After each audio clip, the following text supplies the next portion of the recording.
अगले 3 मिनट्स के अंदर हम ये जानेंगे कि इस कायनात को चलाने वाला खुदा एक ही क्यों है।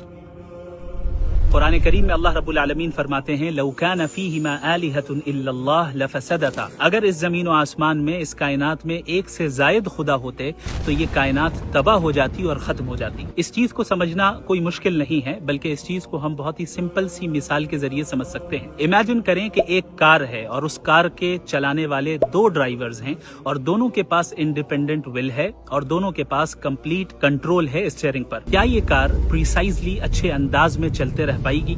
हरगिज नहीं। नतीजा ये निकलेगा कि ये कार क्रैश कर जाएगी, क्योंकि जब 2 ऐसे ड्राइवर्स हैं जिनके पास इंडिपेंडेंट विल्स हैं, तो एक चाहेगा कि हम राइट लें और दूसरा चाहेगा कि हम लेफ्ट लें, और नतीजा ये निकलेगा कि ये कार क्रैश कर जाएगी और तबाह हो जाएगी।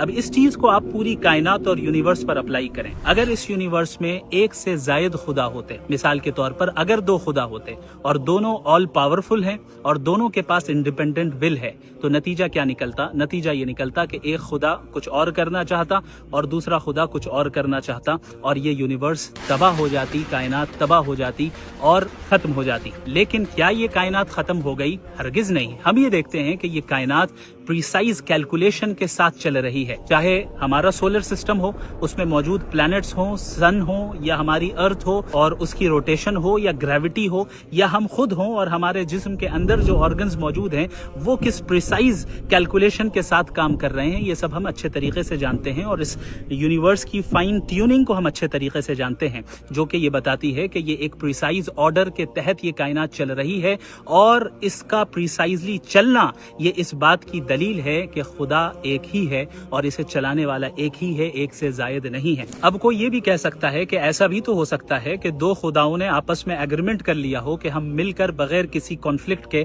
इस यूनिवर्स को प्रिसाइज निजाम के तहत चलाएंगे। तो ऐसी सूरत में जब 2 खुदाओं के दरमियान एग्रीमेंट हो जाए तो दोनों एक दूसरे के पाबंद हो गए और एक दूसरे के मोहताज हो गए, और मोहताज हो जाना और दूसरे का पाबंद हो जाना ये खुद नक्स है, कमी है, ऐब है खुदा की जात के लिए। जो जात दूसरे की पाबंद हो और दूसरे की मोहताज हो वो खुदा हो ही नहीं सकती। लिहाजा खुदा चूंकि ऑल पावरफुल है और हर ऐब से पाक है और इंडिपेंडेंट विल रखता है, लिहाजा वो एक ही है और इस कायनात का निजाम खुद ये चीज बता रहा है। दूसरी सूरत ये हो सकती है कि एक खुदा दूसरे खुदा पर गालिब आ जाए। ऐसी सूरत में भी वो खुदा जो हार गया और मगलूब हो गया वो खुदा ही कहाँ रहा, वो ऑल पावरफुल नहीं रहा। और खुदा ऑल पावरफुल है जो कभी नहीं हारता। एक खुदा को मानना और तौहीद को मानना, वननेस ऑफ गॉड को मानना, ये कोई अंधी तकलीद नहीं बल्कि एक लॉजिकल नेसेसिटी है। जज़ाकुमुल्लाहु खैर।